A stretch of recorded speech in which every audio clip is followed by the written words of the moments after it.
तो साल 2026 की शुरुआत एक बहुत बड़ी खबर के साथ हुई है। एक ऐसी खबर जिसने सच में पूरी दुनिया को हिलाकर रख दिया है। मिडिल ईस्ट में एक नया और मतलब बहुत ही भयानक युद्ध शुरू हो गया है। चलिए आज इसी को समझते हैं कि आखिर ये हुआ कैसे और इसका हम सब पर क्या असर पड़ने वाला है। जी हाँ, ये खबर बिल्कुल पक्की है।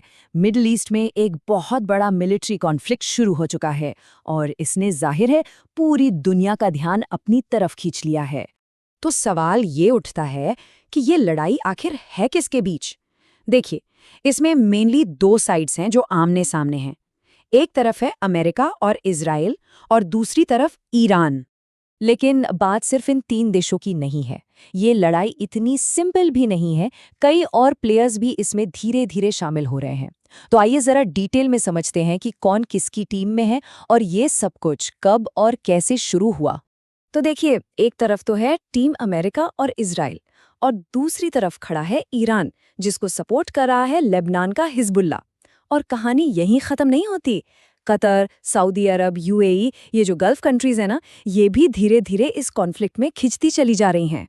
और इसकी शुरुआत कोई धीरे धीरे नहीं हुई, ये एक धमाके के साथ शुरू हुआ। तारीख थी 28 फरवरी 2026। अमेरिका और इजराइल ने मिलकर ईरान पर जबरदस्त हवाई हमले किए।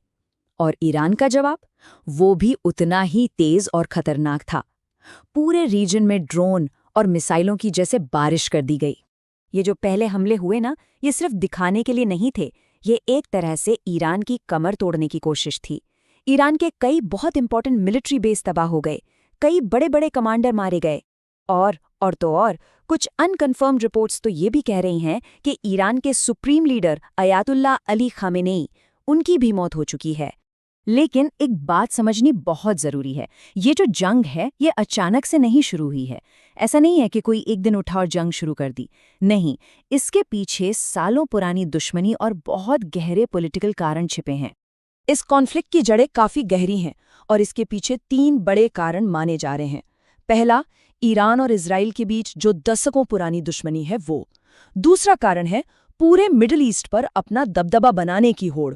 और तीसरा, जो शायद सबसे बड़ा डर है, वो ये कि ईरान न्यूक्लियर वेपन यानी परमाणु हथियार बना सकता है। चलिए अब बात करते हैं कि हजारों किलोमीटर दूर चल रही इस लड़ाई का हम पर, मतलब भारत पर, क्या और कैसे असर पड़ सकता है। और यकीन मानिए, इसका असर हमारी रोज की जिंदगी पर पड़ना लगभग तय है। इस बात को समझिए, हमारी एनर्जी सिक्योरिटी कितनी नाजुक है, इसका अंदाजा सिर्फ एक आंकड़े से लग जाएगा। हम अपनी ज़रूरत का 85%, जी हाँ 85% कच्चा तेल बाहर से मंगाते हैं। और इसका एक बहुत बड़ा हिस्सा कहाँ से आता है? उसी मिडिल ईस्ट से, जो आज जंग की आग में जल रहा है। और देखिए, ये सिर्फ तेल की कहानी नहीं है, ये कहानी है उन 90 लाख भारतीयों की जो मिडिल ईस्ट में रहते हैं, काम करते हैं। इस जंग ने उनकी सेफ्टी पर, उनके फ्यूचर पर एक बहुत बड़ा क्वेश्चन मार्क लगा दिया है। तो सीधा सीधा हमारी जेब पर इसका क्या असर होगा? पेट्रोल डीजल के दाम बढ़ेंगे और जब वो बढ़ते हैं तो खाने पीने से लेकर हर चीज़ महंगी हो जाती है। महंगाई बढ़ेगी, स्टॉक मार्केट नीचे जा सकता है और जो पैसा रेमिटेंस जो गल्फ देशों से हमारे परिवार के लोग भेजते हैं, उस पर भी असर पड़ सकता है। अब ये सिर्फ भारत की प्रॉब्लम नहीं है, ये जो रीजनल वॉर है ये पूरी दुनिया की इकोनॉमी के लिए एक बहुत बड़ा खतरा बन चुकी है। चलिए देखते हैं कैसे। ये जो हम देख रहे हैं, ये है स्ट्रेट ऑफ हॉर्मुज। इसको आप समझिए दुनिया की इकोनॉमी की सबसे ज़रूरी नस। एक बहुत ही पतला सा समुद्री रास्ता है ये, जहाँ से दुनिया का लगभग 1/4 तेल गुजरता है। अब सोचिए, अगर ईरान ने इसे बंद कर दिया तो क्या होगा? ग्लोबल ऑयल सप्लाई पूरी तरह ठप और पूरी दुनिया एक भयानक आर्थिक मंदी में जा सकती है। तो जब भी जंग होती है, मार्केट्स पर इसका क्या असर होता है? देखिए, इसका एक प्रिडिक्टेबल पैटर्न है। जैसे ही अनिश्चितता बढ़ती है, तेल के दाम आसमान छूने लगते हैं।